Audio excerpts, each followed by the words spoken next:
Cool, okay. So while we're on the mat, let's do a downward dog. Do you know downward dog? Yeah. Like in yoga? So you come onto your hands and knees. Maybe face the camera the other way. Otherwise your bomb's going to face the wall. Okay, so first start on your hands and knees and your fingers are all spread out. Yeah. Make sure your shoulders are directly in line with your wrists, so come a little forward. Yeah, and then your knees are a little bit apart, hip width. And then your knees are underneath your hips. So that's good. And then your toes are tucked under. Perfecto. Good.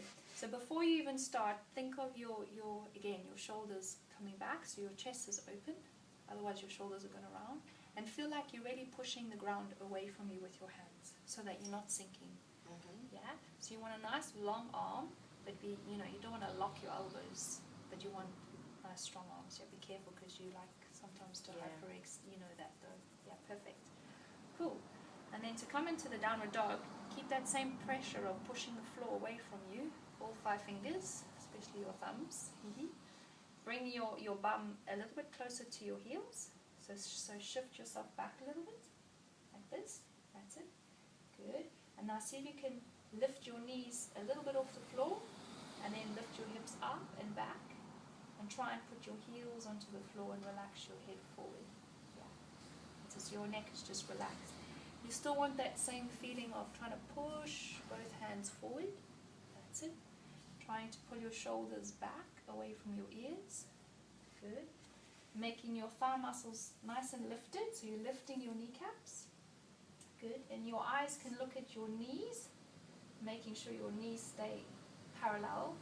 Be careful your knees don't come closer together. Yeah. And then also you can see your feet. You make sure you're not going too much on the outsides of your feet. Yeah, that's better. So that your feet are very centered. You like to go on the outsides of your hands and the outsides of your feet. So be careful. So the inside of the hands, carefully, still parallel. Good.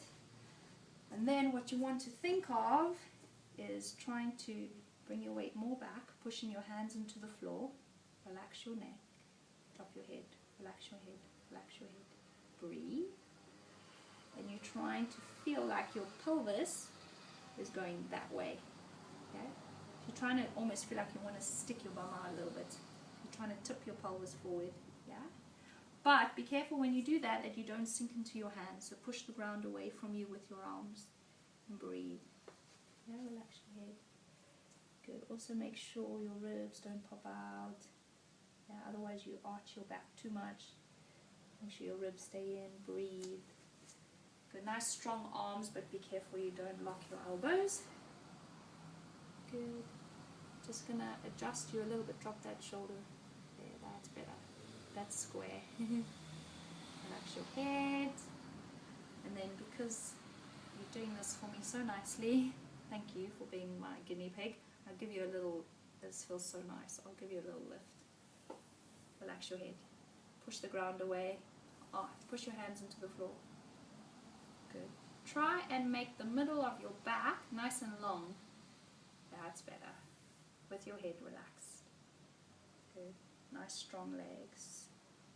Breathe. Yep.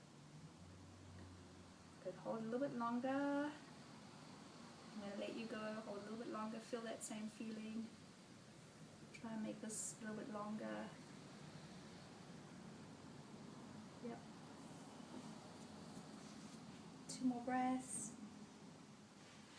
Yeah, so you feel light, you're lifting this up to the sky. 1 more breath.